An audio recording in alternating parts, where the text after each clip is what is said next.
সবাই দেয় না, হয়তো বছরের পিছিয়ে 5টা ছবি 10টা ছবি এখন পাওয়া যায়। আগে পাওয়া যেত হয়তো 52 সপ্তাহে আমরা হয়তো 30-35টা ছবি ভালো পেয়েছি আগে। এখন ওই পর্যায়ে নাই বললেই ছবি।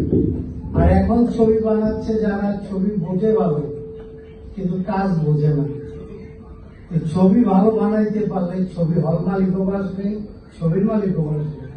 আমি সবাইকে বলবো যে যেভাবেই ছবি করছে ছবিগুলো আর একটু ভালো বানাইলে বোধহয় মান উন্নতি করতে পারলে ছবির বাজারও ভালো হবে, সিনেমাও বাঁচবে। ছবি ভালো না হলে সিনেমা বাঁচবে। সিনেমার জন্য ছবি, ছবির জন্য সিনেমা। এই সিনেমা হল সামনে যা বুঝতে পারছি সিনেমা হল বাড়ছে, কম বেশি সবাই চিন্তা ভাবনা করছে কাজ করবে। লোন নিয়ে কাজ করাটা গভর্নমেন্ট ব্যবস্থা ছাড় দিচ্ছে, অল্প বাজে অল্প টাকা সুদে। যাদের টাকা লাগবে নিতে পারবেন, অবশ্যই দিবে। তবে আমার মনে হয় আরো কিছু সিনেমা হলে আমাদের জন্য ভালো হয়।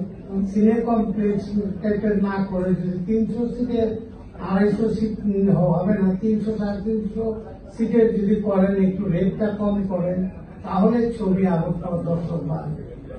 এখন তো সিনেমা হলে যারা সিনেমা হল করছে, কম্পিটিশনগুলো করছে, তাদের সিট অনেক কম, দাম অনেক বেশি।